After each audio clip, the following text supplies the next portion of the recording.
अथ मंत्रपाठः।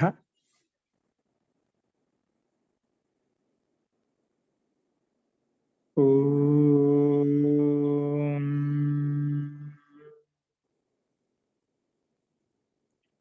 सहनाववतु सहनौ भुनक्तु सह वीर्यं करवावहै तेजस्विनावधीतमस्तु मा विद्विषावहै। ॐ शांति शांति शांतिः।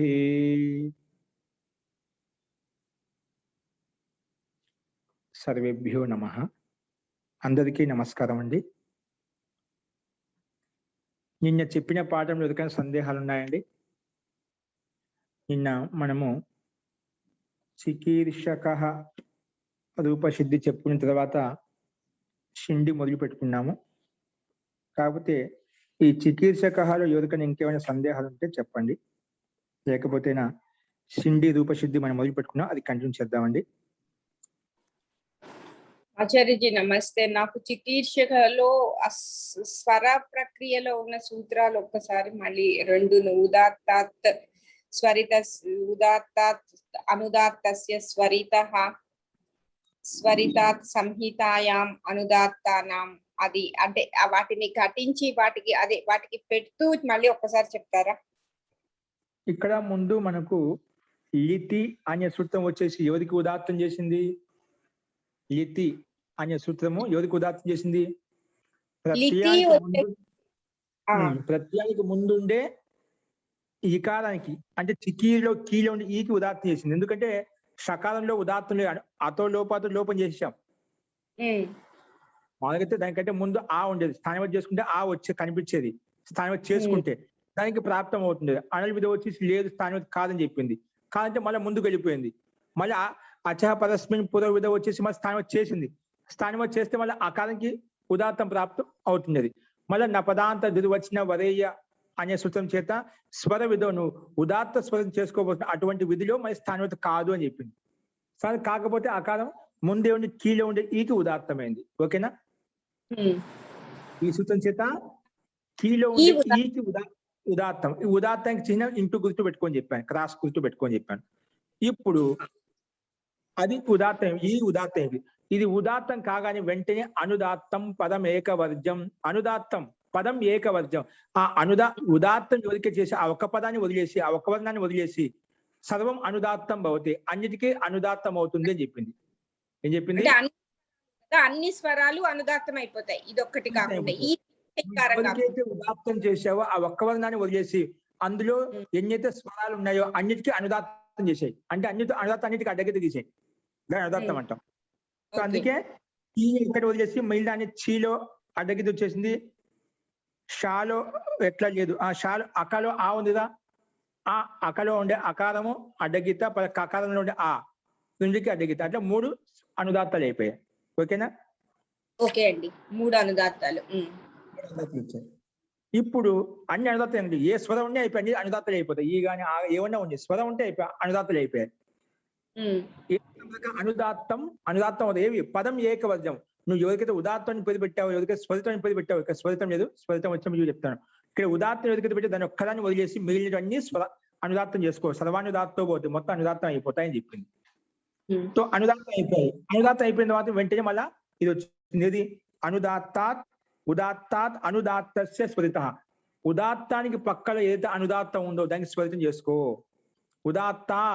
ఉదాత్తానికి పక్కలో ఉండే అనుదాత్తస్య అనుదాత్తానికి స్వరితః భవతి, స్వరితం అవుతుంది. ఇక్కడ ఉదాత్తం ఏంటి? ఈ ఉదాత్తం కీలో ఉండే ఈ, దాని పక్కన అనుదాత్తం ఏముంది? ఆ ఉంది, షాలో ఉండే ఆ దానికి అనుదాత్తం అయిపోతుంది, స్వరితం అయిపోతుంది. అనుదాత్తం ఆల్రెడీ ఉంది దానికి, షాలో ఉండే ఆకి అనుదాత్తం ఉంది. ఆ అనుదాత్తానికే ఈ సూత్రం స్వరితం చేస్తుంది. అంటే దాని పైన నిలువుగీత పెడుతుంది. అనుదాత్తం తీసేసి దానిపై నిలువుగీత పెడుతుంది అన్నమాట, స్వరితం చేస్తుంది. నిలువుగీత అంటే స్వరితం అవుతుంది. అర్థమైందా? అర్థమైందండి. ఉదాత్తానికి పక్కలో ఉండే అనుదాత్తానికి స్వరితం అవుతుంది, అంటే నిలువుగీత వస్తుంది. అలా నిలువుగీత పెట్టడం వల్ల ఆ వర్ణాన్ని ఉచ్చరించేటప్పుడు స్వస్వర పాఠం వేద పాఠం చెప్పేటప్పుడు దాంట్లో కొంచెం మార్పు వస్తుంది. వేద పాఠం సస్వర పాఠం చెప్పేవాళ్ళు తెలుస్తుందండి. కొంచెం రాగంలో తేడా వస్తుంది, స్వరంలో తేడా వస్తుంది అన్నమాట స్వరితం కావడం వల్ల. ఓకేనా?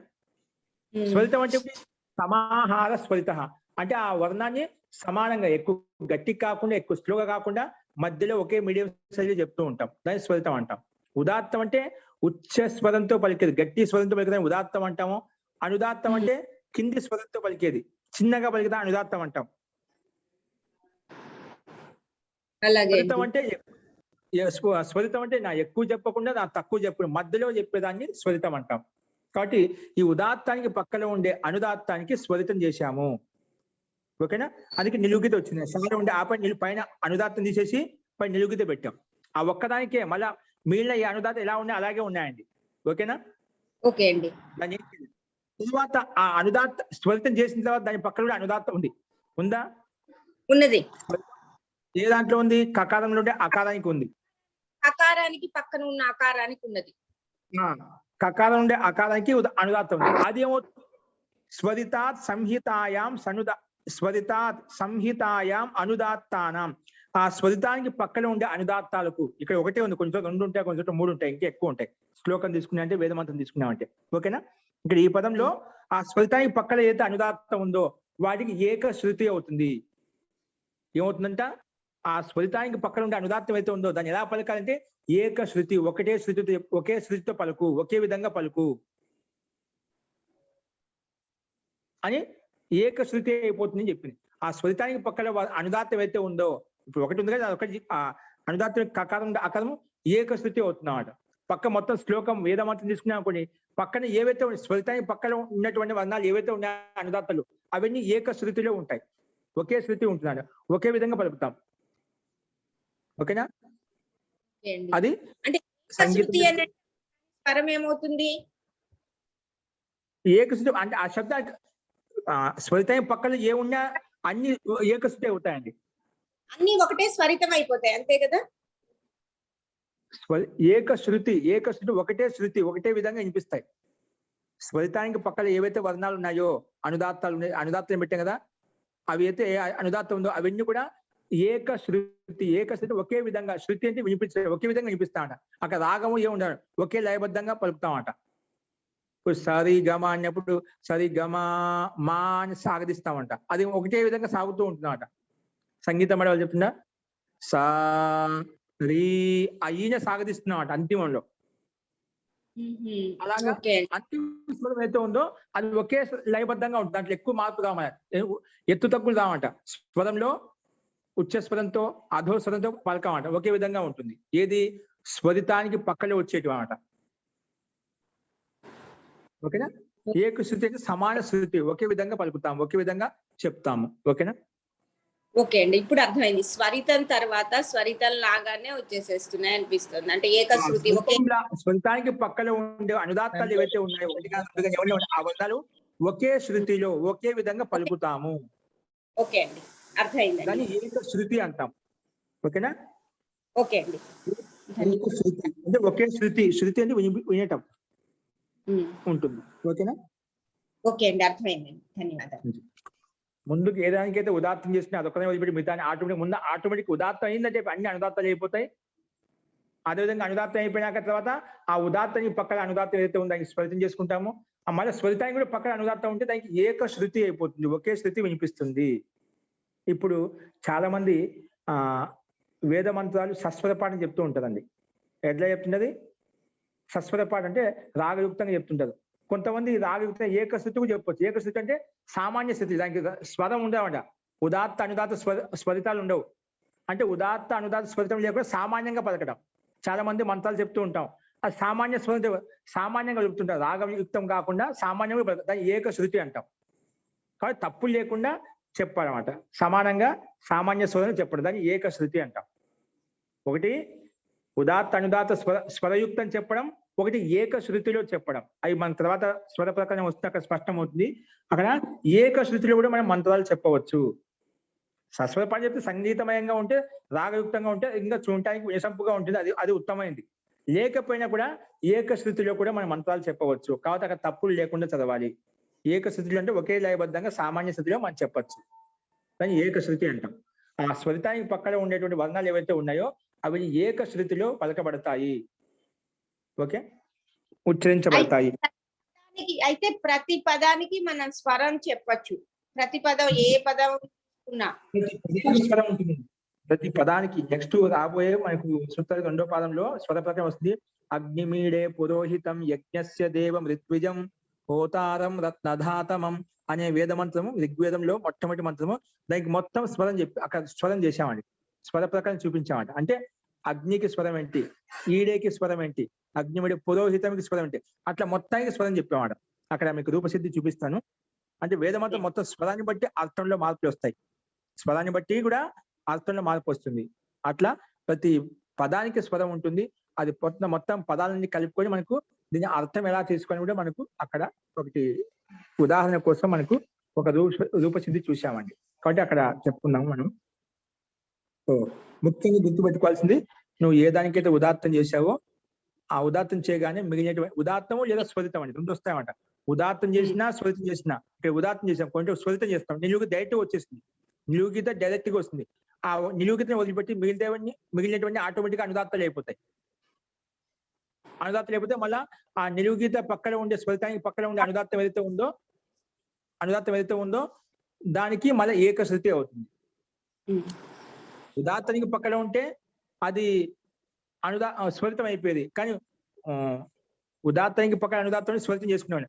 అది స్వరితం ముందే ఉంది కాబట్టి ఆ స్వరితానికి పక్కన ఉండే అనుదాత్తం అయితే ఉందో అది ఏకశృతి అయిపోతుంది. ఉదాత్తానికి పక్కన అనుదాత్తం ఉంటే దానికి స్వరితం చేస్తాము, అది స్వరితం ఉందనుకోండి అప్పుడు స్వరితానికి పక్కన ఉండే అనుదాత్తానికి ఏకశృతి చేస్తాము. ఓకేనా? మహోదయ, స్వరితము అంటే వేదంలో సమానంగా పలుకుతా అని అర్థమా? వేగం కాకుండా స్లో కాకుండా మధ్యలో ఒకే విధంగా చెప్పేదాన్ని స్వరితం అంటాం. సమాహార స్వరిత, సమానంగా పలికే స్వరాన్ని స్వరితం అంటాము. ఉదాత్తం అంటే పైకి పలుకుతారా? ఉచ్చైరుదాత్త, ఉచ్చ స్వరిత పలికే ఉదాత్తం అంటాం. నీచైర్ అనుదాత్త, నీచే స్వరిత పలికేదాన్ని స్వరిత పలికే అనుదాత్తం అంటాము. సమాహార స్వరిత, సమానంగా పలికేదాన్ని స్వరితం అంటాము.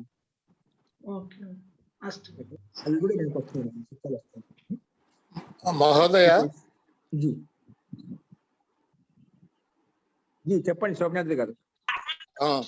ఇప్పుడు మనం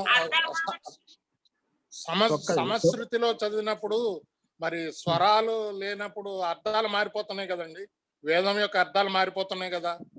ఎందుకు మారుతాయి? అర్థం మారదు. మనం సస్వపాన్ని చెప్పిన ఇప్పుడు ఉచ్చ స్వరానికి ఒక అర్థం, తర్వాత మన కింద దానికి ఒక అర్థం అలా ఉన్నాయి కదా, స్వరాన్ని బట్టి అర్థాలు వేరువేరుగా ఉన్నాయి కదా. అప్పుడు ఆ స్వరయుక్తంగా పలికిన అర్థంలో తేడా, అర్థం అదే ఉంటుందన్నమాట. మనం పలికేటప్పుడు ఆ స్వరయుక్తంగా చెప్పినప్పుడు దాని అర్థం ఒకే విధంగా చెప్పాం. ఇప్పుడు మన స్వరం సస్వరపాన్ని చెప్పలేకపోతే అంటే సామాన్య స్వరం ఏకశృతి చెప్తాం. ఏకశృతి చెప్పినప్పుడు స్వరంలో మార్పు, అర్థంలో మార్పు, అదే అర్థం ఉంటుంది. సస్వరపాఠంలో ఏదైతే అర్థం చెప్పాం ఏకశృతిలో అదే అర్థం ఉంటుంది. మనకు రాదు కాబట్టి మనం ఏకశృతిలో మనం చెప్పుకుంటున్నాం అంతే. అర్థంలో ఎందుకు తేడా వస్తుంది? మనకు సస్వరపాఠం రాదు. అదే ఇప్పుడు ఇంద్రుడిని చంపాలి అని ఆయన వేదమంత్రం చెప్పి స్వరం తప్పు చెప్పాడు కాబట్టి అది అందులోంచి వచ్చేవాడు ఎవడైతే యజ్ఞకర్త ఉన్నాడో వాడినే చంపేసింది. అక్కడ స్వరంలో తేడా వచ్చింది, అనుదాత్తాల్లో తేడా పలికాడు అని చెప్తున్నారు కదా. అదే సమాసుక్త పరంగా తప్పు చెప్పడం వల్ల అది స్వయంకే ఇంద్ర శత్రు వర్ధస్వ, ఇంద్ర శత్రు వర్ధస్వ అని చెప్పారు. అక్కడ ఇంద్రి యొక్క శత్రువు పెరగాలి. అది ఇంద్రికి శత్రువు, ఇంద్రికి శత్రువు ఆయన పెరిగా, అట్లా స్వరంలో తేడా వల్ల ఆయన పెరిగిపోయాడు, వృద్ధి చెందాడు, ఇంద్రుడు పెరిగిపోయాడు. అది పలకడంలో ఆయన ఏ రకంగా ఉద్దేశం చెప్పాడు, ఆ ఉద్దేశంలో లక్ష్యంలో తప్పుంది అన్నమాట. మనం అక్కడ ఆ ఉద్దేశం చెప్పడం లేదు కదా. అదే అందుకనే మనం వేదం పలికేటప్పుడు తర్వాత యజ్ఞాలు హోమాలు ఇలా వేదాన్ని స్వరయుక్తంగా పలికినప్పుడు అలాగే పలకాలి, కానీ ఇలాగా నేర్చుకునేటప్పుడు కావాలంటే సమాశ్రుతిలో నేర్చుకోవచ్చు, కానీ దాన్ని ఇట్లా ఏదైనా ఒక పర్పస్ కోసం చేసేటప్పుడు కరెక్ట్ గా అలాగే పలకాలి. వేదంలో ఎలా చెప్పారో ఉదాత్త అనుదాత్త స్వరితాలు అలాగే పలకాలి అని అంటారు. అది గుర్తొచ్చి చెప్పాను మహోదయ. ఇక్కడ మనకు రాబోతున్న విషయం. సో అది అతి ఉత్తమమైనది. సస్వర పాట ఉంటే దానికి వినటానికి వినసంపుగా ఉంటుంది. సంగీతమయంగా రాగయుక్తంగా పాడేటప్పుడు ఒక పాట పాడుతున్నాము. రాగయుక్తంగా పాడామనుకోండి, అది వినటానికి అందంగా ఉంటుంది. అది ఆనందాన్ని ఇస్తుందన్నమాట. సామాన్య స్వరంలో పలికితే ఉంటుంది, అర్థం వస్తుంది. కానీ ఆ లయబద్ధంగా పలికినప్పుడు ఏదైతే ఆనందం, ఆహ్లాదం వస్తుందో అది రాదనమాట. అంతే తేడా అక్కడ. అర్థంలో మార్పు ఏం రాదండి. అది కాదు అలాగే పలకవచ్చు. ధన్యవాదాలు. ఏకశృతి యొక్క పరంపర ఉంది. దాన్ని సమర్థించడం లేదన్నమాట. అలా కూడా అలాగే పలకవచ్చు. లేకపోయినా రానప్పుడు అలా కూడా ఒక వికల్పం అంత. వైకల్పికంగా ఉంది. ఇప్పుడు అందరూ ధన్యవాదాలు గురుగారు.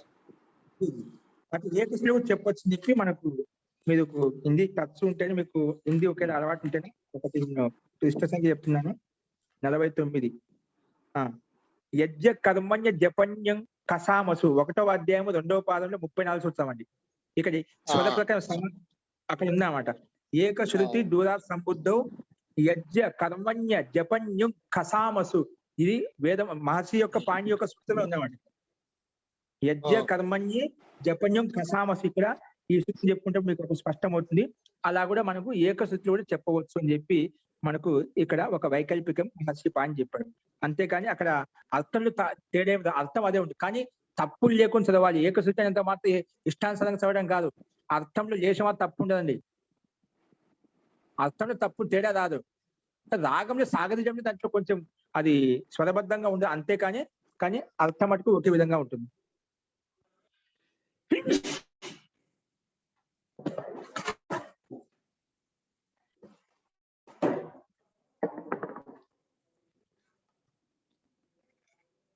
అస్తు.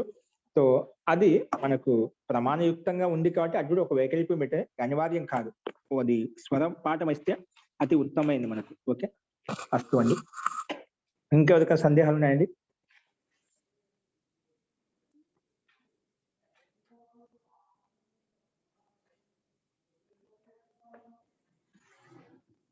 జీ ఏది సూత్రము 1, 2, 36 యజ్ఞ కర్మణ్య జపన్యం కసామసు. అక్కడ టిప్పణి కూడా ఇచ్చారు, అది చూసుకోండి ఒకసారి. సూత్రంలో కూడా మనకు ఉదాహరణ ఉన్నాయి, అక్కడ వచ్చినప్పుడు అది చెప్తానండి. ఇంకోటి నా సుబ్రహ్మణ్యాయం స్వరితస్య తూదాత్త విభాష ఛందసి. ఇక్కడ వికల్పంగా ఛందసి విభాష వికల్పంగా వస్తామట. ఛందసి విషయ ఉదాత్త అనుదాత్త స్వరిత స్వరాణం ఏకశృతి భవతి వికల్పేన పక్షే త్రైశ్వర్యమేవ భవతి. ఇక్కడ సూత్రం స్పష్టంగా చెప్తుంది. విభాష ఛందసి. ఛందసి విషయంలో వేదమంత్రాల్లో విభాష వికల్పంగా ఉంది. ఏంటి అంటే ఒక పక్షం త్రైశ్వర్యం అంటే ఉదాత్త అనుదాత్త స్వరిత త్రైశ్వర్యం ఉంటుంది. ఒక చోట ఏకశృతి కూడా ఉంటుంది. సమాన లయబద్ధంగా సమాన స్థితిలో చెప్పవచ్చు. కానీ ఇది కూడా ఒక పరంపర అప్పట్లో ఉండేది. కాబట్టి అంటే ఏం చేయని వాళ్ళు అందరూ స్వస్వరం చేసుకోవాలి, లేని వాళ్ళు కూడా మనం చేయాలి. ఈ విధంగా ప్రవృత్తి ఉండాలి అనే ఉద్దేశంతో అక్కడ ఒక విధి విధానం ఇచ్చారన్నమాట.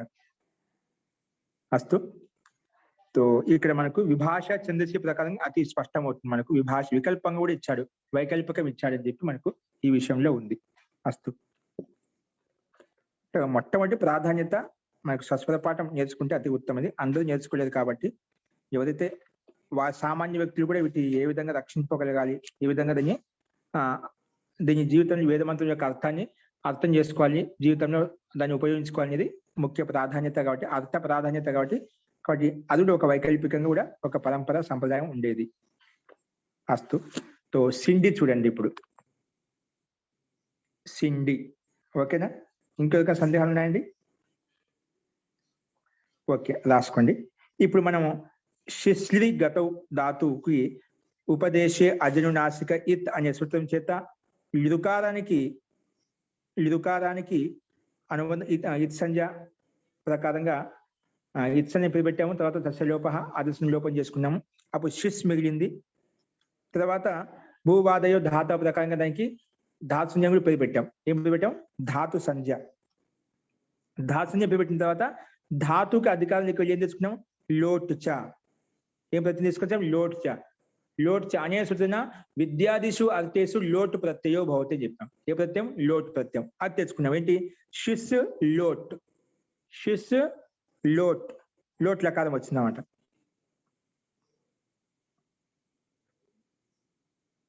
సో ఈ లోట్కి వచ్చిన తర్వాత అనుబంధ లోపం చేయండి. లోట్కి అనుబంధ లోపం చేయండి. అనుమతి లోపం చేస్తుంది, టకారం వెళ్ళిపోతుంది, లోలో ఉండే ఒకారం కూడా వెళ్ళిపోతుంది. ఉపదేశే అజనునాసిక కీర్తి ప్రకారం అప్పుడు ఏం మిగులుతుంది? ఇల్ లకారం పొల్లు మాత్రం మిగులుతుంది.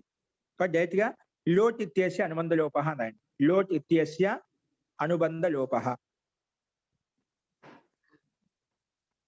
లోట్ ఇత్యేస్య అనుబంధ లోప.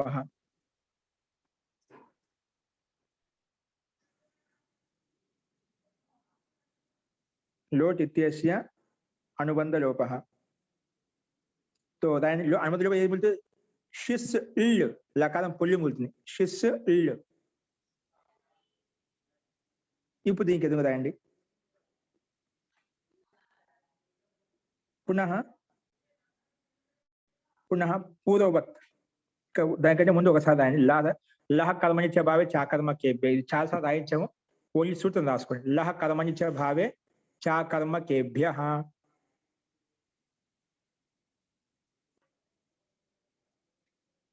తర్వాత దాని అర్థం రాసుకోండి. ముందు సూత్రం రాసిన విధంగా కింద రాయండి. ఇప్పుడు పునః పూర్వవత్ ప్రథమ పురుష ఏకవచనే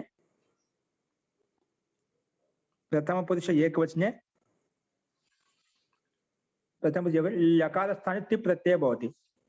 లకారస్థానే తి ప్రత్యయ భవతి. లకారస్థానే తి ప్రత్యయ భవతి. ప్రథమ పురుష ఏకవచనే లకారస్థానే తిప్ ప్రత్యయః భవతి.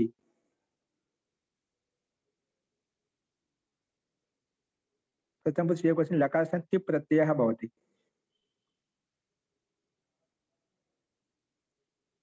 तो तिप् तिप् कదండి. ప్రథమ పురుష ఏకవచనం చెప్పినా మధ్యమ పురుష ఏకవచనం చెప్పండి. మధ్యమ పురుష కదే లోట్ లకార్ మధ్యమ పురుష ఏకవచనం అండి. तो प्रथम पुरुष ఏకవచనం కానీ మధ్యమ పురుష ఏకవచనే సిప్ ప్రత్యయం. తిప్ కాదు, సిప్ ప్రత్యయం. తిప్ ప్లస్ జి మధ్యమ పురుష ఏకవచనే సిప్ వస్తుందండి.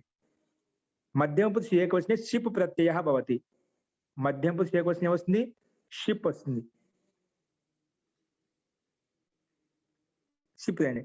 శిష్ సిప్, శిష్ షిప్.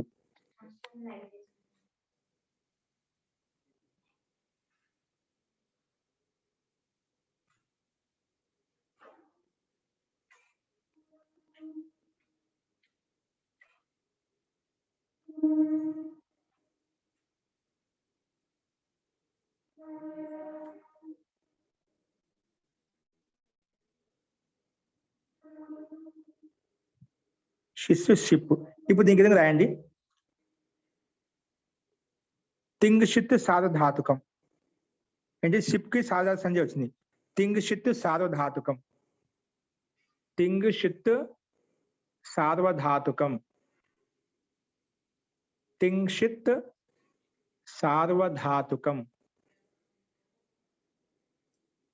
తింగ్షిత్ సార్వధాతుకం. తింగ్షిత్ సార్వధాతుకం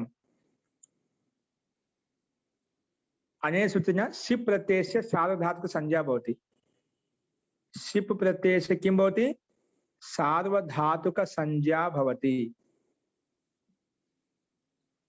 सिप् प्रत्ययस्य सार्वधातुक संज्ञा भवति.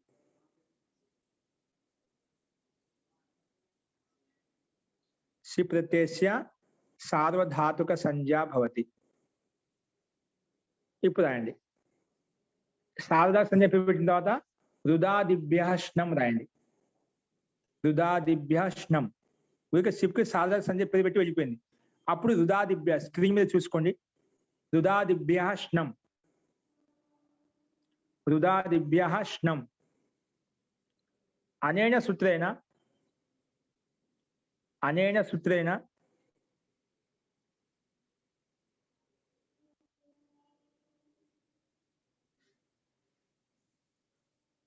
రుదాదిగణ పఠితేభ్యః ధాతుభ్యః రుదాదిగణ పఠితేభ్యః ధాతుభ్యః రుదాదిగణ పఠితేభ్యః ధాతుభ్యః రుదాదిగణ పఠితేభ్యః ధాతుభ్యః పరః స్నం ప్రత్యయో భవతి. రుదాదిగణ పఠితేభ్య ధాతుభ్య పరః స్నం ప్రత్యయో భవతి.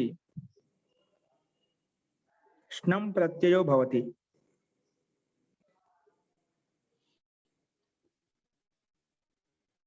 తో శిశుధాతుని రుదాదిగణలో ఉంది కాబట్టి దాని పక్కనే వచ్చిందండి. ఆ ప్రత్యయ పరశ్చ ప్రకారం దాని పక్కనే వచ్చింది స్నం ప్రత్యయం. రాయండి ఇప్పుడు. కాకపోతే ఒక్క నిమిషం అండి. స్నం ప్రత్యయ భవతి. స్నం ప్రత్యయ భవతి. ఓకే. పఠితేభ్య ధాతుభ్య పరః స్నం ప్రత్యయో భవతి. ఇప్పుడు అండి పరంతు స్నం ప్రత్యయ ధాతో కుట్ర భవతి. ఈ స్నం ప్రత్యయం ధాతుకి ఎక్కడ వస్తుంది? ధాతుకి స్నం ప్రత్యయం వస్తుంది, కానీ ఎక్కడ వస్తుంది అది స్నం ప్రత్యయం అనేది? దానికి ఒక నియమం ఉంది. స్నం ప్రత్యయ ధాతో కుట్ర భవతి. స్నం ప్రత్యయ ధాతో కుట్ర భవతి. అప్పుడు రాయండి. స్నం ప్రత్యయ ధాతు ఎక్కడ వస్తుందంటే దానికి నిర్ణయించడం కోసం మిదచోంత్యాత్ పరః. మిదచోంత్యాత్ పరః. మిదచోంత్యాత్ పరః. నీట్గా రాసుకోండి. అర్థం కాకుండా ఎప్పుడే అడుగుతూ ఉండండి. అర్థం కాని ఎందుకంటే ఒక్క చిన్న డౌట్ క్లారిఫై అయిందంటే మొత్తం క్లారిఫై అవుతున్నాడు. ఒకసారి చిన్న డౌట్ ని అలాగే ఉండిపోతే దానికి సంబంధించిన అన్ని అలాగే ఉండిపోతాయి. మిదచోంత్యాత్ పరః. మిదచోంత్యాత్ పరః. చూడండి స్క్రీన్ మీద కనిపిస్తుంది.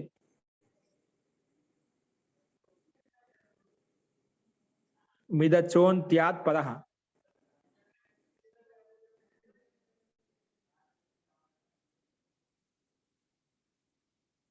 మిదచోంత్యాత్ పరః. ఇదేమంటుంది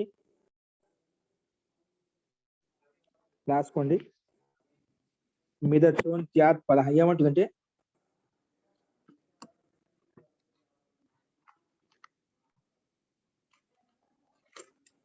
అనేన సూత్రేణ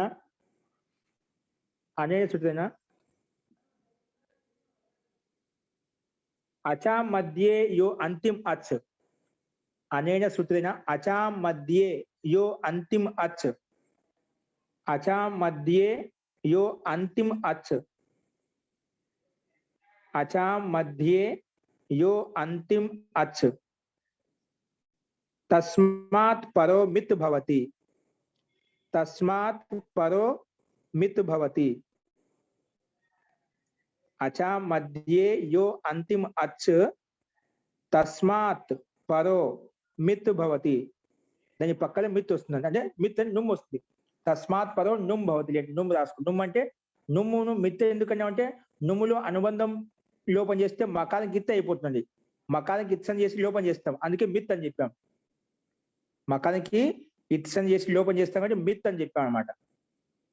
కాబట్టి నుమ్మన్య మిత్ అనేది రెండో ఒకటి. అందుకే అచాం మధ్యే యో అంతిమ అచ్చుల్లో అంతిమ అచ్చు ఏదైతే ఉందో దానికి పక్కనే వెంటనే తస్మాత్ పరో మిత్ భవతి లేదా నుమ్ భవతి.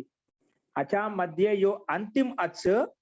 అచ్చులకు మధ్య ఏదైతే అంతిమ అచ్చుందో తస్మాత్ దాని వెంటనే తస్మాత్ పరో మిత్ భవతి అంటే నుమ్ భవతి. నుమ్ వస్తుంది. ఇక్కడ ఏంటండి మనకు అంతిమ సారీ స్నం ప్రత్యయం వస్తుంది. తస్మాత్ పదో స్నం ప్రత్యయో భవతి. స్నం వస్తుంది. ఇక్కడ స్నం అంటే ఇక్కడ అంతిమచ్చి షిస్ ధాతు. షిస్ ధాతు అంతిమచ్చి ఏంటండి? అంతిమచ్చి షీలో ఉండే ఈ అంతిమచ్చి అండి. దాని పక్కన అచ్చు కదా హల్లది. అచ్చు విషయం చెప్పాడు. అంతిమచ్చి ఏదైతే ఉందో ఆ అంతిమచ్చికి పక్కనే స్నం వస్తుంది. రుదాదిభ్య స్నం ప్రత్యయం ఎక్కడ తెచ్చుకోవాలంటే అంతిమచ్చికి పక్కనే తెచ్చుకోని చెప్పాడు. ఎక్కువ పక్కన తెచ్చుకోవాలని చెప్పి సూత్రం ప్రకారం మనం పక్కనే తెచ్చుకుంటామట. కాబట్టి తో సికి పక్కనే అంటే షిస్లో ఉండే సికి షాకి మధ్యలో వస్తుంది. షీకి షాకి మధ్యలో వస్తే సి స్నమ్ స్ సిప్ రాయండి. సి షిస్లో సిలో ఉండే ఈకి పక్కనే వస్తుంది అంటే స్నమ్ మధ్యలో వస్తుంది అనమాట. అది షా పక్క కొంచెం ముందుకు పెట్టేస్తాం. దాన్ని సి స్నమ్ షకాలం ఉంది. షా సిప్ కా సిప్ పెట్టేది. సిప్ కా మధ్య లోపం చేయలేదు ఇంకా. సిప్ అర్థమైందా? స్క్రీన్ మీద కనిపిస్తుంది చూడండి, అలాగే రాసుకోండి. సి స్నమ్ స్ సిప్ కా సి. ఓకే. ఇప్పుడు దీనికి ఎందుకు రాయండి. దీనికి ముందు ఒకసారి సిప్ కా అనుబంధ లోపం చేద్దాం. సిప్ ఇత్తేసి అనుబంధ లోప. సిప్ కా అనుబంధ లోపం చేస్తే పకారం వెళ్ళిపోతుంది. హలంత్యం ప్రకారంగా పకారం వెళ్ళిపోతుంది. అందుకే రాయండి సిప్ ఇత్యస్య అనుబంధలోపః. సిప్ ఇత్యస్య అనుబంధలోపః. అనుబంధలోపం ఇస్తే పకారం వెళ్ళిపోయింది. కాబట్టి ఏముంది సి ష్ణం ఉస్ సి. ఇప్పుడు దీనికి ఎదుగు రండి సేరిహ పిచ్చ. సేరిహ పిచ్చ చూసి రాసుకోండి. సేరిహ పిచ్చ. సేరిహ పిచ్చ.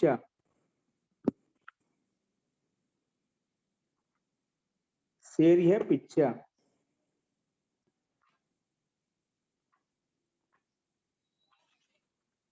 రాసుకోండి. అనేన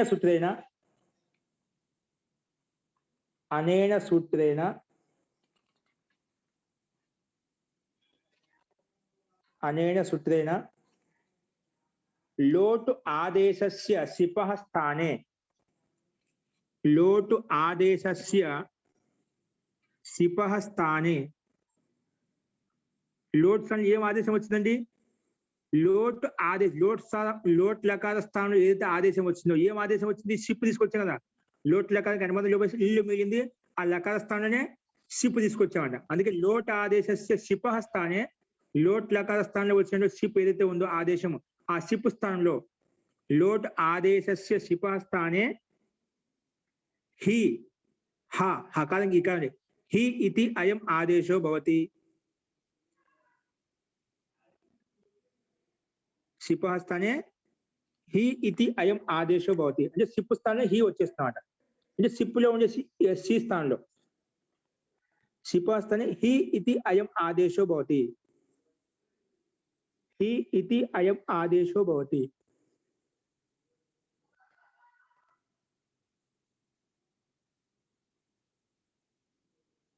లోట్ ఆదేశస్య సిపః స్థానే హి ఇతి అయం ఆదేశో భవతి.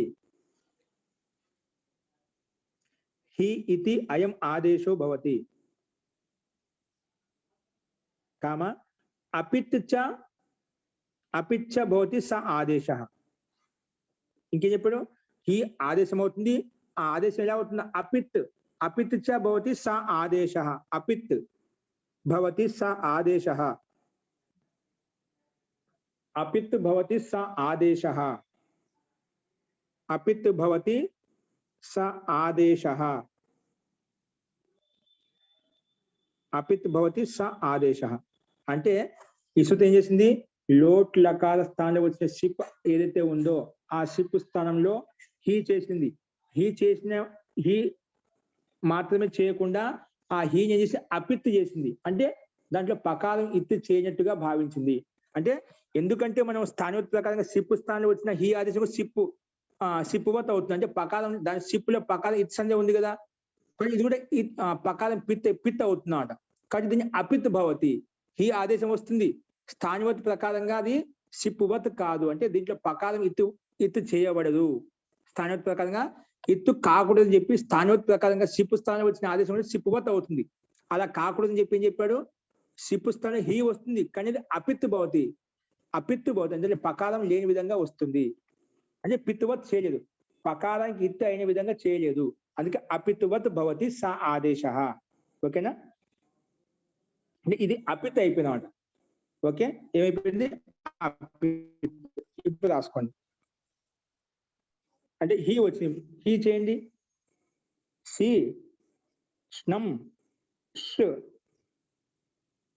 సి స్థానం వస్తుంది, హీ వస్తుంది.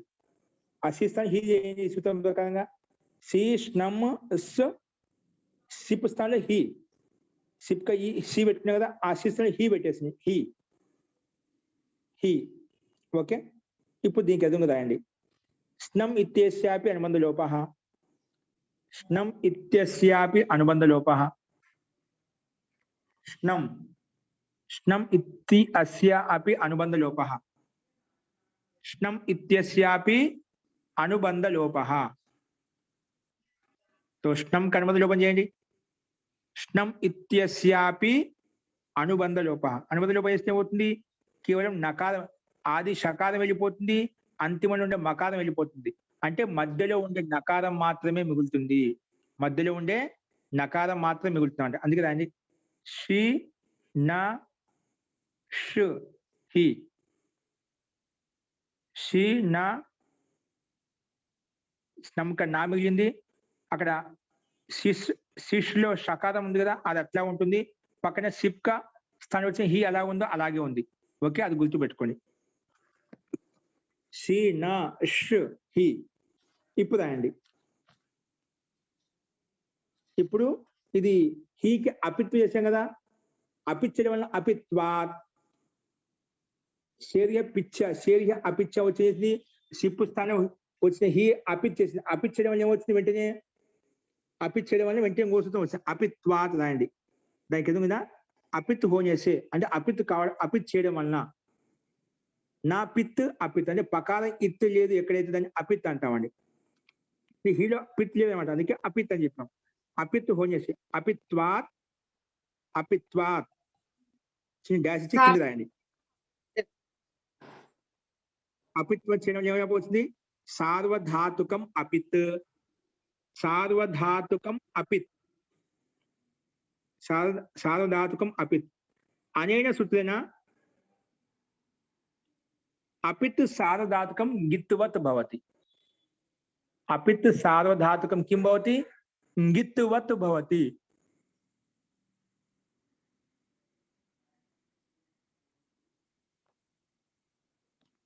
అపిత్ సార్వధాతుకం కిం భవతి, గిత్వత్ భవతి. అంటే హీని గిత్వత్ అంటే గకారం ఇత్ అయిన విధంగా చేసినమాట.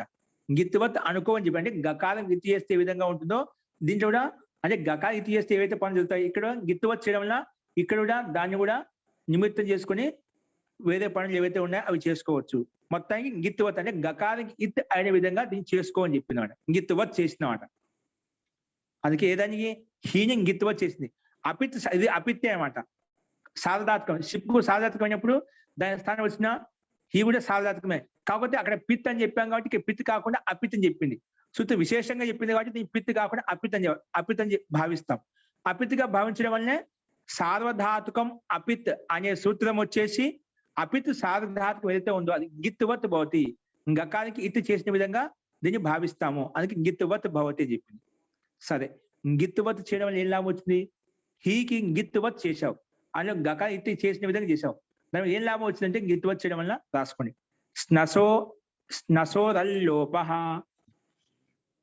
స్నసోరల్లోపః ఈ సూత్రం వచ్చింది. గిత్వత్ చేయడం వల్ల ఈ లాభం వచ్చిందన్నమాట, దీనికోసం చేయాల్సి వచ్చిందన్నమాట. ఇది గిత్వత్ లేకుంటే ఈ సూత్రం రాదండి. గిత్వత్ చేశాం కాబట్టి సిప్పు స్థానం వచ్చిన హీకి గిత్వత్ చేశాం కాబట్టి ఈ సూత్రం వచ్చిందన్నమాట. ఏది స్నసోరల్లోపః, స్నసోరల్లోపః, స్నసోరల్లోపః, స్నసోరల్లోపః. ఓకే అండి, రాసుకోండి. ఇదేమంటుందంటే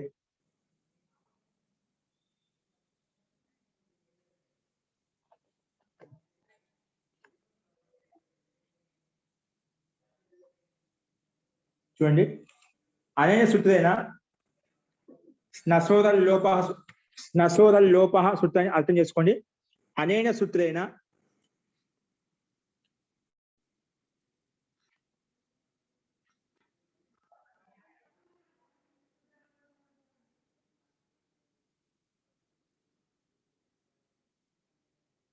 స్నం ధాతోః అకారస్య స్నం ప్రత్యయస్య అకారస్య లోపో భవతి. స్నం ప్రత్యయస్య అకారస్య, స్నంలో ఉంది అనుమతిలో నా ఉంది, ఆ నాలో ఆ ఉందా దానికి. స్నం ప్రత్యయస్య అకారస్య లోపో భవతి. స్నం ప్రత్యయస్య అకారస్య కిం భవతి, లోపో భవతి. ఇది ఏమంటుందంటే స్నసోహు అంటే స్నం ప్రత్యయానికి అస్ధాతులో ఉండే అకారానికి అండి. రెండింటికి స్నంలో ఉండే అకారానికి అసధాతులో ఉండే అకారానికి లోపం చేస్తుంది. కానీ ఎప్పుడు చేస్తుంది, పక్కన ఏముంటే చేస్తుంది, కింగితి సార్వధాతుకే పడత అంటే అది సార్వధాతుకమై ఉండాలి, అది కకారం కిత్ అయినా ఉండాలి, లేదా గకారం గిత్ చేసి ఉండాలి. అప్పుడు మాత్రమే స్నస్లో ఉండే అకారానికి అస్లో ఉండే అకారానికి ఇది లోపం చేస్తుంది. ఇక్కడ మనకు అస్ధాతు లేదు, కానీ స్నం ప్రత్యయం ఉంది కదా, అందుకే డైరెక్ట్ గా చెప్పాను. స్నం ప్రత్యయస్య అకారస్య లోపో భవతి. స్నం ప్రత్యయస్య అకారస్య కిం భవతి? లోపో భవతి. సార్వధాతుకే కింగితి పరతః. సార్వధాతుకే కింగితి పరతః. సార్వధాతుకే కింగితి పరతః అంటే కిత్ గిత్ పక్కనే ఉంటాయి. ఇక్కడ కిత్తు లేక గిత్తువత్ చేశాం కదా, అది గిత్తువత్ ఉంది కాబట్టి అది సార్వధాతుకం కూడా.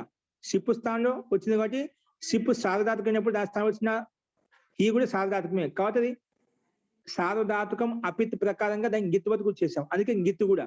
అందుకే సార్వధాతుకం గిత్తు పక్కనే ఉంటే స్నమ్ములో ఉండే ఆకారం లోపమైంది. స్నమ్ములో ఏముంది ఇక్కడ? నా మిలిదా, ఆ నాలో ఉండే ఆకారం లోపం అవుతుందండి. చేయండి ఇప్పుడు. గితి ప్రత్యయ పరత, సార్వధాతుకం గితి ప్రత్యయ పరత రాసదా? స్నం ప్రత్యయ అకారస్య లోపో భవతి. సార్వధాతుకే గితి పరతః. సార్వధాతుకే గితి గిత్తుగా చేసాం కదా, గితి పరతః. సో ఈ సూత్రం చెప్పిన ప్రకారం ఏం చెప్పింది? ఇది స్నమ్ములో ఉండే ఆకారానికి లోపం చేసుకో. సార్వధాతుకం గిత్ ప్రత్యయం పక్కనే ఉంటే ఉంది కాబట్టి ఇది లోపం చేసింది. లోపం చేయండి.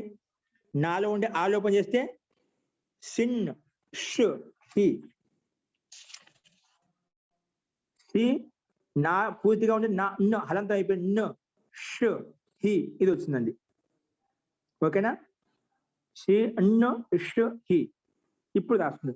దీనికి ఎదురుగా బాణం గురించి ఇచ్చేసి హు జల్భ్యో హేర్ధి. హు జల్భ్యో, హు జల్భ్యో హేర్ధి. హు జల్భ్యో హేర్ధి.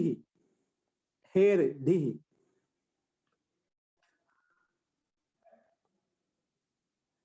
హు జల్భ్యో హేర్ధి.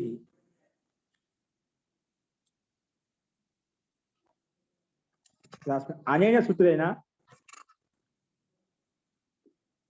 హూ జల్భ్యో హేర్ధి. ఈ సూత్రం యొక్క అర్థం ఏంటంటే రాసుకున్నాం. అనేన సూత్రేణ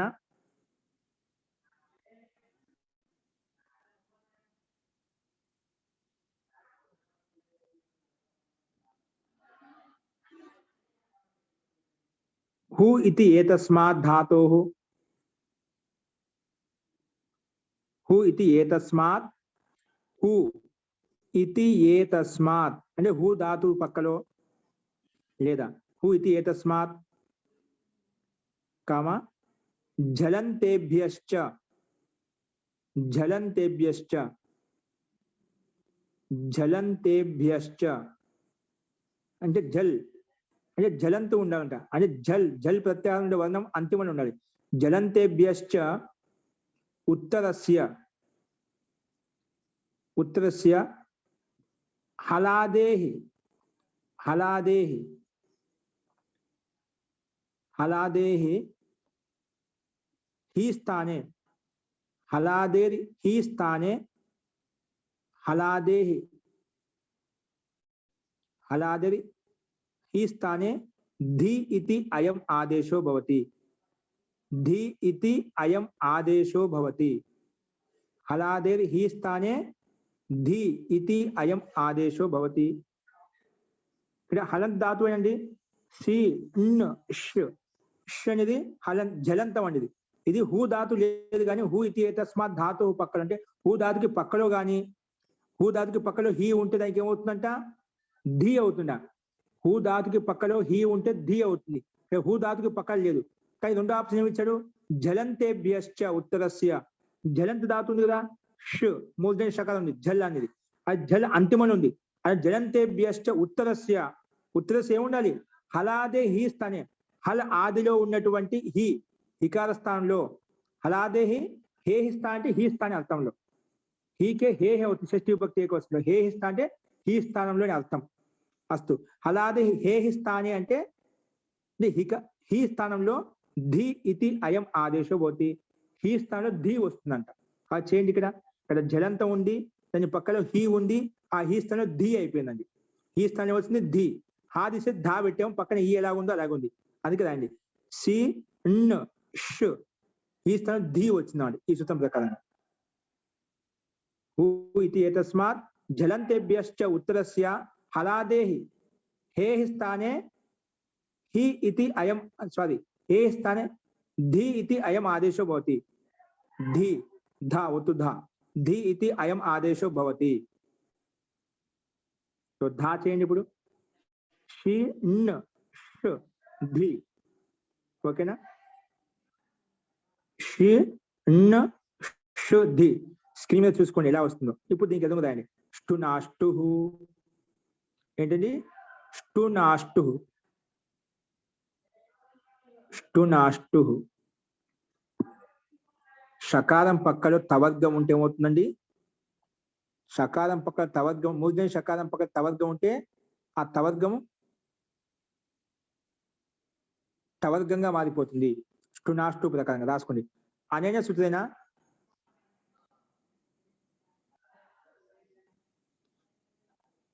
షకారాత్ ఉత్తరస్య అనేన సూత్రేణ షకారాత్ ఉత్తరస్య తవర్గస్య షకారాత్ ఉత్తరస్య తవర్గస్య తవర్గాదేశో భవతి తవర్గాదేశో భవతి తవర్గాదేశో భవతి ఇక్కడ షి టవర్గం అండి తవర్గ స్థానంలో టవర్గం వస్తుంది కానీ ఏమొస్తుంది తవర్గంలో ఉండే అక్షరానికి టవర్గం వస్తుంది తవర్గ త థ ద ధ న ఈ 5 అక్షరాల స్థానంలో క్రమంగా ట ఠ డ ఢ ణ ఇవి వస్తాయంట ఇక్కడ కాకపోతే షకారంకి పక్కనే ఉంది సి న్ ష్ మూర్ధన్య షకారం ఉంది కదా దాని పక్కనే ఉండాలంటే తవర్గం ఉండాలి ఉంది ఇక్కడ తవర్గం ఉంది కదా ష్ తవర్గం ఏముంది ఎన్నో అక్షరం ఉంది త థ ద ధ ధ ఒత్తు ధ ఉంది అంటే తవర్గం యొక్క చతుర్థ అక్షరం ఉంది ఏముంది తవర్గం యొక్క చతుర్థ అక్షరం ఉందన్నమాట తవర్గం యొక్క చతుర్థ అక్షరం ఉందన్నమాట తవర్గం యొక్క ఏ అక్షరం ఉంది చతుర్థ అక్షరం ఆ చతుర్థ అక్షరానికి టవర్గం యొక్క చతుర్థ అక్షరం వస్తుంది తవర్గంలో ఉండే చతుర్థ అక్షరానికి టవర్గంలో ఉండే చతుర్థ అక్షరం వస్తుంది ఏమొస్తుంది ధకారానికి ఢా వచ్చింది అన్నమాట అందుకే ఈ సూత్రం ప్రకారంగా ఢా వచ్చింది రాయండి ఇప్పుడు షి కింద రాయండి షి న్ షి ధి స్థానంలో ఢీ వచ్చింది అన్నమాట ట ఢ ఢ వచ్చింది అన్నమాట ధా పోయి ఢా వచ్చింది ఈ ఎలా ఉంది అలాగే ఉంది అందుకే ఢీ అయిపోయింది షి న్ ష్ ధి ఓకేనా చూడు ఏ అక్షరం మాత్రం గమనించండి షకారం పక్కలో తవర్గం ఉంటే టవర్గం చేస్తా అని చెప్పింది అందుకే అది ఎన్నో అక్షరం 4వ అక్షరం కాబట్టి ఆ టవర్గం యొక్క 4వ అక్షరం వచ్చింది ఢీ వచ్చిన ట ఢ ఢ వచ్చింది అందుకే ఢీ అయిపోయింది ఇప్పుడు దీనికి ఎదుగు రాయండి జలాం జస్ ఝషి జలాం జల్లు స్థానంలో జస్ భవతి కానీ ఎప్పుడు జసి పరత రాసుకోండి జలాం జస్ ఝషి జలాం జస్ ఝషి ఇదేమంటుంది రాసుకోండి అనేన సూత్రేణ అనేన సూత్రేణ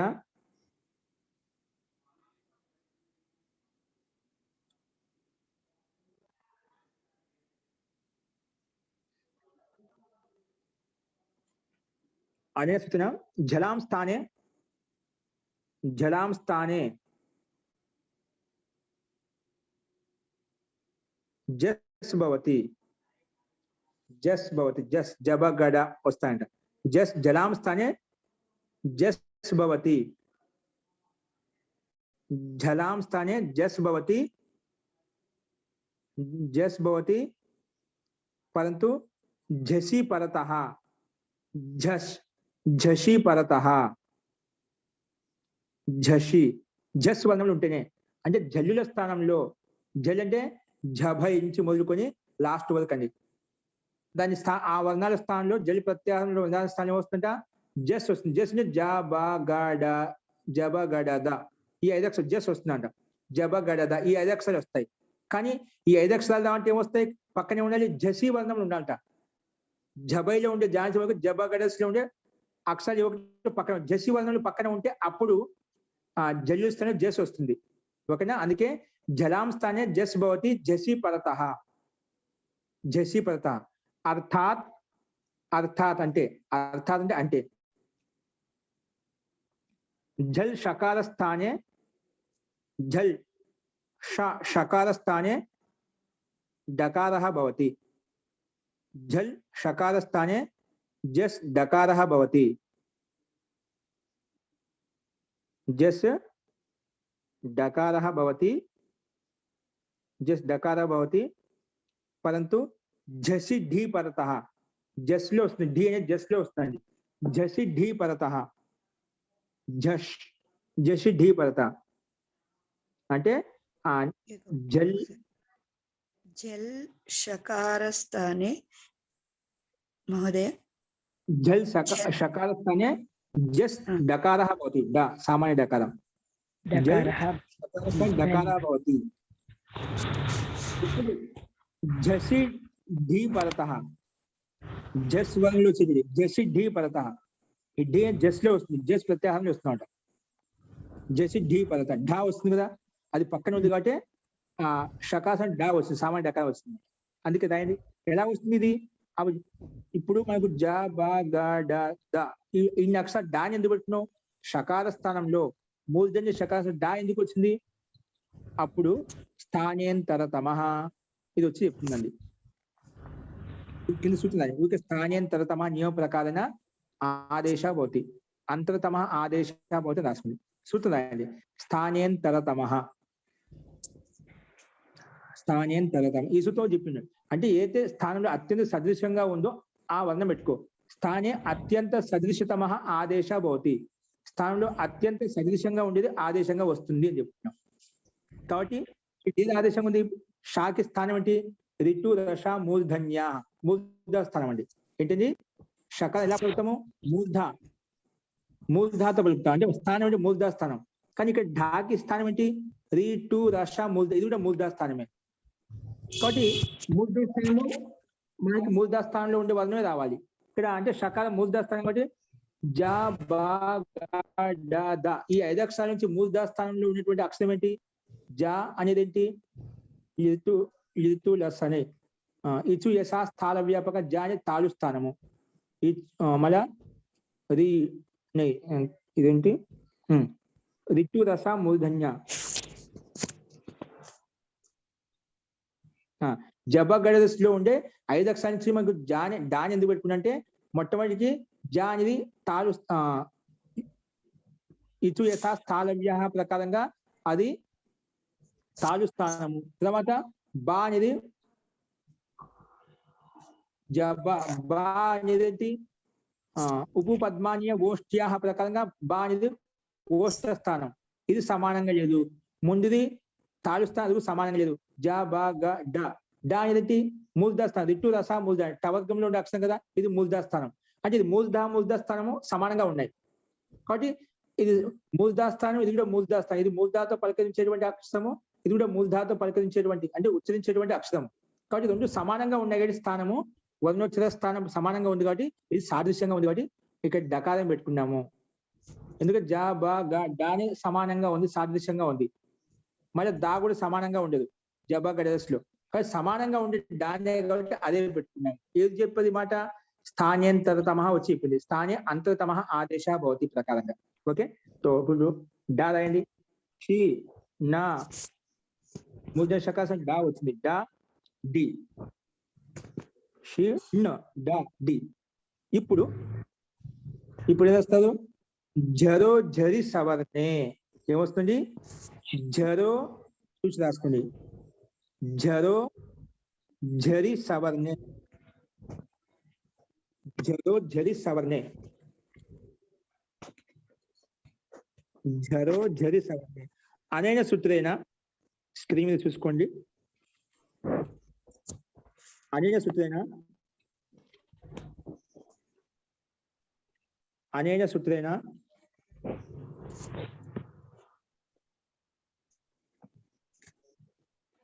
అనేన సూత్రేణ హల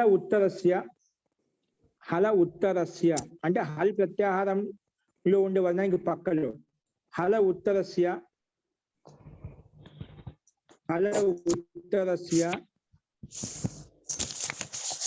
జలః, హల ఉత్తరస్య జలః హల ఉత్తరస్య జరః వికల్పేన లోపో భవతి. అంటే జరు వర్ణం అవుతుందో హల ఉత్తరస్య జరః వికల్పేన లోపో భవతి. వికల్పేన లోపో భవతి. ఇది 8వ అధ్యాయము 4వ పాదము 64వ సూత్రం అండి. 8-4-64. 8-4-64 సూత్రం అండి. హల ఉత్తరస్య జరః వికల్పేన లోపో భవతి. హల ఉత్తరస్య జరః వికల్పేన లోపో భవతి. లోపో భవతి. కానీ ఎప్పుడు సవర్ణే జరి పరతః. సవర్ణే జరి పరతః. సవర్ణే జరి పరతః. సవర్ణే జరి పరతః. సవర్ణే జరి పరతః అంటే సవర్ణ జరి వర్ణం పక్కన ఉంటే అప్పుడు హల్ హల్ వర్ణానికి పక్కలో ఉండే జరి వర్ణం అవుతుంది, దానికి లోపం అవుతుందంట. అంటే ఇక్కడ ఏంటి మనకు రాసుకుంటే అర్థాత్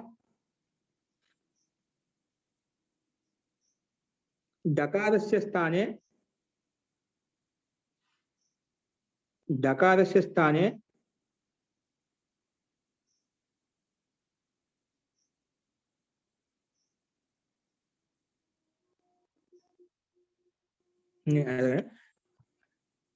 అర్థాత్ అంటే అర్థాత్ డకారస్య స్థాయి డకారస్య సవర్ణ ఢా పరతః. సవర్ణ అంటే ఢా సమానం ఒకటే వర్గం కదా. సవర్ణ ఢా పరతః అంటే ఢీలో ఉండే ఢా ఉంది అది. సవర్ణ ఢా పరతః ఢకారస్య సవర్ణ ఢా పరతః లోపః భవతి. అంటే మూర్ధన్య శకార సామాన్య డకారం వచ్చిందా ఆ డకారానికి పక్కనే సవర్ణ ఢా ఉంటేనా ఆ డకారానికి లోపం అయిపోయిందంట. ఏమైపోయింది? ఢకారస్య సవర్ణ ఢకారే పరతః లోపః భవతి. సవర్ణ ఢకారే పరతః కిం భవతి? లోపః భవతి. లోపం చేయండి అంటే ఢా లోపు డకారం వచ్చిందా మూర్ధన్య శకారం డకారం ఆ డకారం లోపిస్తున్నమాట. అప్పుడు అవుతుంది లోపం చూపిస్తుంది షిన్ డి వచ్చేసిందా? లోపం చేయండి. షిన్ డి వచ్చిందండి. ఏమొచ్చింది? షిన్ డి.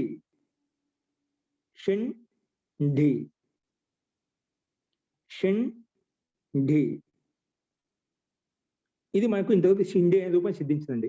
ఏమొచ్చింది? షిండి అనే రూపం సిద్ధించింది. ఇక్కడి వరకు చెప్పిన దాని వరకు సందేహం ఉందా?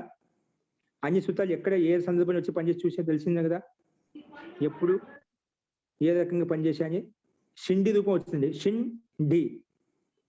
షి నా ఉంది, అలాగే డి ఎలా ఉంది. ఇప్పుడు దీనికి బింది చేసుకుంటాం. ఇక్కడ ప్రకృతి సూత్రము వచ్చేసి మనకు ఎలా వినియోగించో చూస్తామంట. ఇక్కడ ఒకసారి వినండి. షిండి వచ్చిన తర్వాత ఇప్పుడు ఈ నకారానికి మధ్యలో షీకి నాకి ముందు డి చేసారా? షిన్ డి. జరి సవర్ణ వచ్చేసి ఆ మధ్యలో ఉండి డకారాన్ని లోపం చేసేసింది. పక్కనే ఢా ఉంటేనా ఆ లోపం చేసే డకారానికి సి డి వచ్చిందండి. ఇప్పుడు ఈ స్థితిలో దీనికి ఏదో నష్ట పదాంతస్య జలి రాసుకోవద్దు. నష్ట పదాంతస్య జలి అనే సూత్రం వచ్చేసి ఆ జలి ఢా పక్కన ఉంటే ముందున్న నకారానికి అనుస్వారం అవుతుంది. ఏమవుతుంది? ఇప్పుడు నకారం దానికి అనుస్వారం అవుతుంది. ఢా పక్కన ఉంటే అనుస్వారం అవుతుంది చెప్పింది. కానీ అనుస్వారం చేసుకోబోతుంటే వెంటనే స్థాని వదాదేశం 40వ ప్రకారంగా ఆ నకారంలో అకారం లోపం చేశాం కండి. ఇది ఏ నకారం అండి? స్నం ప్రత్యయంలో వచ్చిన నకారం అండి. స్నం ప్రత్యయంలో నకారానికి ఆ నకారం ఉన్నది అనుబంధం లోపం చేసుకుంటే ఆ నకారంలో కూడా ఆకు లోపం చేశాం. నకారం స్నం ప్రత్యయంలో నకారానికి లోపం ఏం చేశామండి? ఎలా చేశాం? స్నసోదర లోప అనే సూత్రం చేత నకారంలో ఉండే ఆకారానికి లోపం చేశాం. అది స్థానివత అవుతుంది. స్నసోదర లోప ప్రకారంగా నకారంలో ఉండే ఆకారానికి లోపం చేశాం కదా, అది నువ్వు ఆ నకారానికి అనుస్వారం చేసుకోబోతుంటే వెంటనే అది స్థానివత అవుతుంది. స్థానివత కావడం వల్ల ఏమవుతుంది? నష్ట పదాంతస్య జలి అనే సూత్రం ప్రకారంగా జలి వర్ణం లేదు, అచ్చు వర్ణం ఉంది. స్థానివత చేసినప్పుడు నాకి పక్కన వెంటే అచ్చు కనిపిస్తుంది కానీ జలి కనిపించదు. అప్పుడు లోపం చేసుకున్నాం కాబట్టి దాని పక్కనే జలి వర్ణం కనిపించింది కాబట్టి ఆ నకారానికి అనుస్వారం చేసుకోబోతున్నాం అన్నమాట. కానీ స్థానివత్తు కావడం వల్ల అది నకారము కనిపించలేదు, అకారం కనిపిస్తుంది. ఏం కనిపిస్తుంది? ఏదైతే నస్వర లోప ప్రకారంగా నాలో ఉండే ఆకి లోపం చేస్తే అది కనిపిస్తుంది. అది కనిపించేసరికి అనుస్వాదం మళ్ళీ ప్రాప్తం కాలేదు, అనుస్వాదం కాలేకపోయింది. అచ్చు పక్కన ఉంది కాబట్టి. జల్లు పక్కన ఉంటే వస్తుంది, స్థానివత్తు చేయడం వల్ల అచ్చు పక్కన వచ్చినమాట. అందుకే అనుస్వాదం కాలేదు. నష్ట పదాంతస్య జలి అనే సూత్రం ప్రకారంగా నకారానికి అనుస్వాదం అంటే బింది కావడం లేదు. అప్పుడు మళ్ళీ అనల్ విధ వచ్చేసి లేదండి ఇది అల్విధి, అల్విధి స్థానివత్తు కాదు అని చెప్పి నిషేధించింది. ఎందుకు? నకారంలో ఉండే అకారానికి లోపం అల్విధి అన్నమాట. కాబట్టి అల్విధి స్థానంలో చేసుకున్నామాట, దాని స్థానం లోపం చేసుకున్నావు కాబట్టి అల్విధో స్థానివత్ నా భవతి అని చెప్పింది. స్థానివత్ కాదు అనేసరికి మళ్ళీ జలి కనిపించింది. జలి కనిపించేసరికి నష్ట పదాంతస్య జలి వచ్చేసిన వల్ల నష్ట పదాంతస్య జలి అనే సూత్రం వచ్చేసి ఆ నకారానికి అనుస్వాదం చేస్తామని వస్తుంది. కానీ మళ్ళీ వెంటనే అచహ పరస్మిన్ పూర్వ విధ వచ్చేసి లేదండి ఇది నువ్వు ఆ ధకారాన్ని నిమిత్తం చేసుకుని ముందు నకారంలో ఉండే ఆకారానికి లోపం చేశావు, మళ్ళీ ఇప్పుడు దాన్ని నిమిత్తం చేసుకుని నువ్వు ఏం చేస్తాబోతున్నావు? అనుస్వాదం చేసుకోబోతున్నావు. మళ్ళీ అనుస్వాదం అదంటూ పూర్వ విధిలో స్థానివత్తు మళ్ళీ అవుతుంది అని చెప్పింది. పద నిమిత్తకో అజాదేశ పూర్వ విధో కర్తవ్యం. మళ్ళీ పూర్వంలో విధి చేసుకోబోతుంటే ఏ విధి చేస్తున్నావు ఇక్కడ? ఏ విధి చేస్తున్నావు అంటే నకారానికి అనుస్వాద విధి చేసుకోబోతున్నావు. అటువంటి సందర్భంలో స్థానివత్తు అవుతుంది అని చెప్పింది. మళ్ళీ అంటే స్థానివత్తు కావడం వల్ల ఏమైంది? మళ్ళీ కనిపించింది. కనిపించేందుకు మళ్ళీ నష్ట పదాంత జలి అనేది అనుస్వాదం చేయలేకపోయింది. మళ్ళీ ఇప్పుడు నపదాంత దుది వచ్చిన వరేయ యలోప స్వర విధౌ. స్వర విధ ఇది ఏ విధి అండి? సవర్ణ విధి అండి. ఏ విధి? ఇది సవర్ణ విధి అండి. సవర్ణ విధౌ అనుస్వాద విధి. అనుస్వాదం చేసుకోబోతున్నా కదా, అనుస్వాద విధౌ అంటే రెండు సవర్ణ విధి ఉంది, అనుస్వాద విధి ఉంది. సవర్ణ విధి తర్వాత చెప్తాను, అనుస్వాద విధి. ఇది అనుస్వాద విధిలో స్థానివత్తు కాదు అని చెప్పింది. ఇది నువ్వు అనుస్వాదం చేసుకోబోతున్నా అటువంటి అనుస్వాద విధిలో స్థానివత్తు కాదు అని చెప్పింది. కాబట్టి స్థానివత్తు కాలేదు కాబట్టి అనుస్వాదం చేసుకున్నప్పుడు స్థానివత్తు చేసుకోవడానికి వీల్లేదు అని చెప్పింది. అందుకే స్థానివత్తు కాలేదు. స్థానివత్తు కాకపోతే ఏమైపోయింది? అక్కడ అకారం కనిపించలేదు, అకారం కనిపించి జల్లి కనిపించింది. జల్లి కనిపించేసరికి మళ్ళీ నష్ట పదాంతస్య జల్లి వచ్చేసి దానికి బింది చేస్తున్నాడు. అందుకే కింది రూపం షిండి అనే రూపం వచ్చేస్తుంది. ఏమొస్తుంది? షిండి అంటే నష్ట పదాంతస్య జలి అనే సూత్రం ప్రకారంగా నకారానికి అనుస్వాదం చేసుకొని షిండి అయిపోతుంది. ఓకేనా? అదేవిధంగా అనుస్వాదస్య ఏ పరసవర్ణ ప్రకారంగా పరసవర్ణం చేసుకుంటేనా షిండి అనేది వికల్పంగా వస్తుంది, అలాగే ఉంటుంది అన్నమాట. షిండి అనేది అలాగే ఉంటుంది.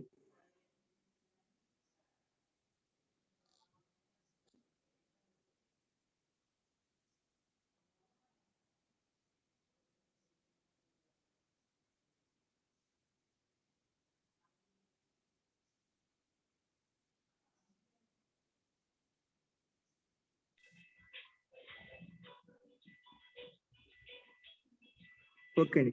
ఇప్పుడు మనం ఇది చేసాం కదా, ఆ అనుస్వాదం చేసా. ఆ అనుస్వాదానికి అనుస్వాదస్య ఏ పద సవర్ణ అంటే పక్కన ఏదైతే వర్ణం ఉందో ఆ వర్ణం యొక్క పంచమాక్షరం వస్తుంది. పద సవర్ణం వస్తుంటే ఆ వర్ణం యొక్క పంచమాక్షరం వస్తుంది చెప్పింది. పంచమాక్షరం వస్తుందని చెప్పుడు నువ్వు ఏదైతే లోపం చేశావో అది మళ్ళీ అకార స్థానివత్తు అవుతుంది అని ఇక్కడ కూడా స్థానివత్తు అవుతుంది. మళ్ళీ అనవిధ వచ్చి నిషేధిస్తుంది. మళ్ళీ అచహ పరస్మిన్ పూర్వ విధ వచ్చేసి మళ్ళీ ప్రాప్తి చేస్తుంది. మళ్ళీ నపదాంత దిది వచ్చిన వదయ లోప స్వర విధి అని చెప్పి సవర్ణ విధి. ఇది సవర్ణ విధి. అనుస్వాదస్య ఎయ్యి పరసవర్ణ విధి చేసుకుంటున్నాం కాబట్టి సవర్ణ విధిలో ఆదేశం స్థానివత్తు కాదు అని చెప్పింది. స్థానివత్తు కాకపోయేసరికి అనుస్వాదస్య ఏ పరసవర్ణ వచ్చేసి ఆ పక్కన ఏదైతే టవర్గం యొక్క అక్షరం ఉందా అదే వర్గం యొక్క పంచమాక్షరం వస్తుంది. అంటే అనుస్వాదానికి అదే వర్గం యొక్క పంచమాక్షరం వస్తుంది అన్నమాట. అర్థమైందా? అదే వర్గం యొక్క పంచమాక్షరం వస్తుంది. ఇది అనుస్వాద విధి. పైన ఏం చూసాము? పైన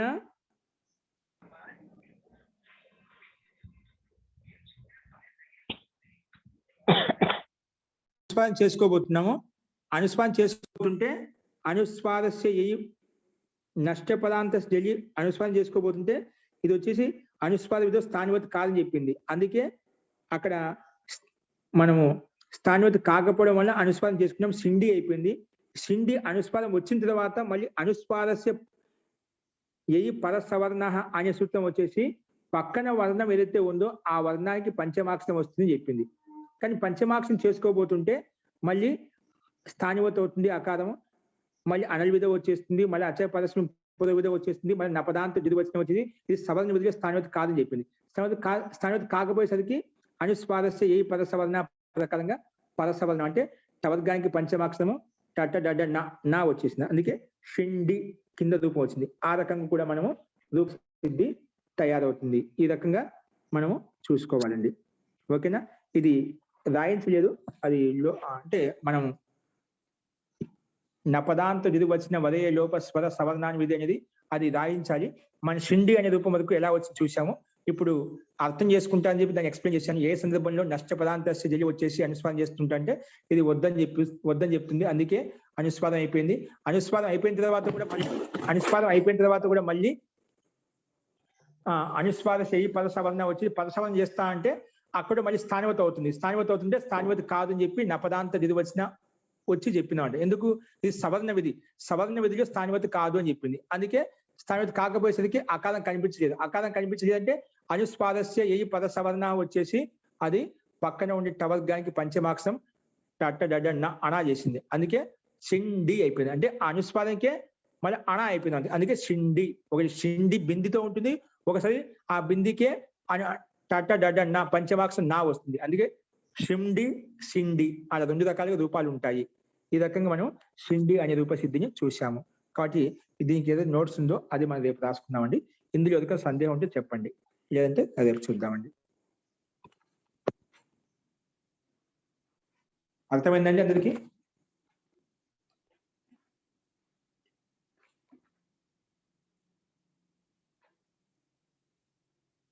అస్తువా?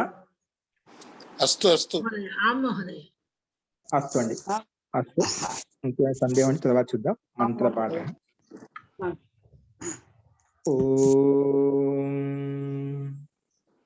సర్వే భవంతు సుఖినః, సర్వే సంతు నిరామయాః, సర్వే భద్రాణి పశ్యంతు, మా కశ్చిద్ దుఃఖభాగ్ భవేత్. ఓం శాంతి శాంతి శాంతిః. సర్వేభ్యో నమః. అందరికీ నమస్కారం అండి. నమస్తే అండి, ధన్యవాదాలు.